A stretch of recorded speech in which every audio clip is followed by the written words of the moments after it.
I loved working with golf clubs, you know, from back in my teen years, and I just would shape them, and I used to work in my garage and just do all little things, and then go to the golf course, and I just worked on. It was like a hobby. I said, man, this is fun doing it, you know. I was very fortunate that I took this hobby and I turned it into a livelihood. I'll never forget how I really got into it. Would have been in the later 60s. I was working this, when I remember this one fella said, son, if you don't love what you're doing, quit or you'll never be a success. So that's when I really got into learning all the ins and outs about a golf club. And people say, Vokey, you're a guru. I'm not a guru. People say, you're an engineer. I'm not. I thought engineer was a fellow who drove a train and wore a funny hat.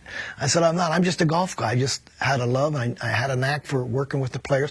I was a great, what I call a listener and a note taker. I starved for a lot of years. Boy, I'll tell you. I remember back in my Lee Trevino days, and when I used to be working with Lee quite a bit, and I had this little old Datsun B210, 265,000 miles, and he was living in Palm Springs, and I used to drive over from Vista, California, drive over there in Trevino. He used to laugh at me. You drove that thing over the mountain? How did you ever get over the mountain driving that thing? So I was fortunate to come in contact, work in my early days with Lee, and then, of course, with Dave Stockton, which, funny, I ran into Dave yesterday down at Torrey Pines. It was awesome. He's one of the greatest short game players ever, along with Lee. And I remember Dave telling me all the time, he learned the game from the green back to 150 yards. He worked on that very hard in that part of his game, which I would recommend to a lot of young players. And then at Titleist, I really took a lot of those ideas with the help of a lot of people within Titleist. And I like to look on, it's never me, it's a team effort. I had a lot of good people working with me. At Titleist, I got the best R&D system where I got the PGA Tour players. And all the years of respect being out there with them. And I say, go up to them, let them try it, and they'll tell me the little ins and the outs, what it can and it can't do. Everybody is a little different. They have a little different technique, they have a little different style, so it requires them to have a little different option at the wedge, and I know that's what we've done.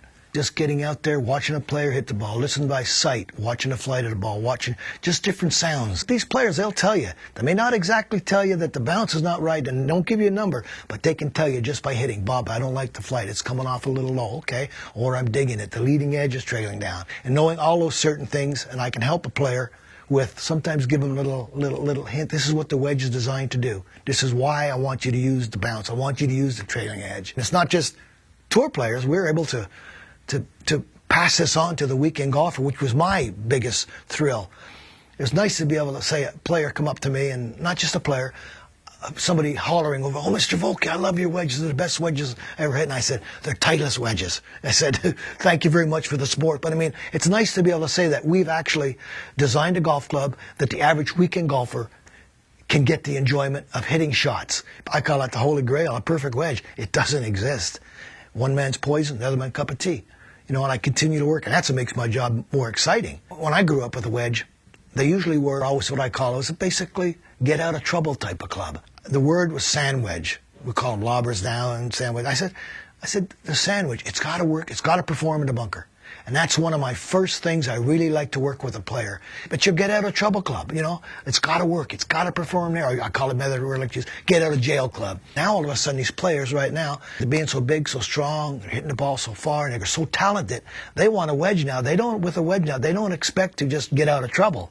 They expect to hit a shot, boom, where they're either up and down or they're putting for a birdie or eagle. And so as a result, it's really evolved to more of a scoring club. First and foremost, it has to look good.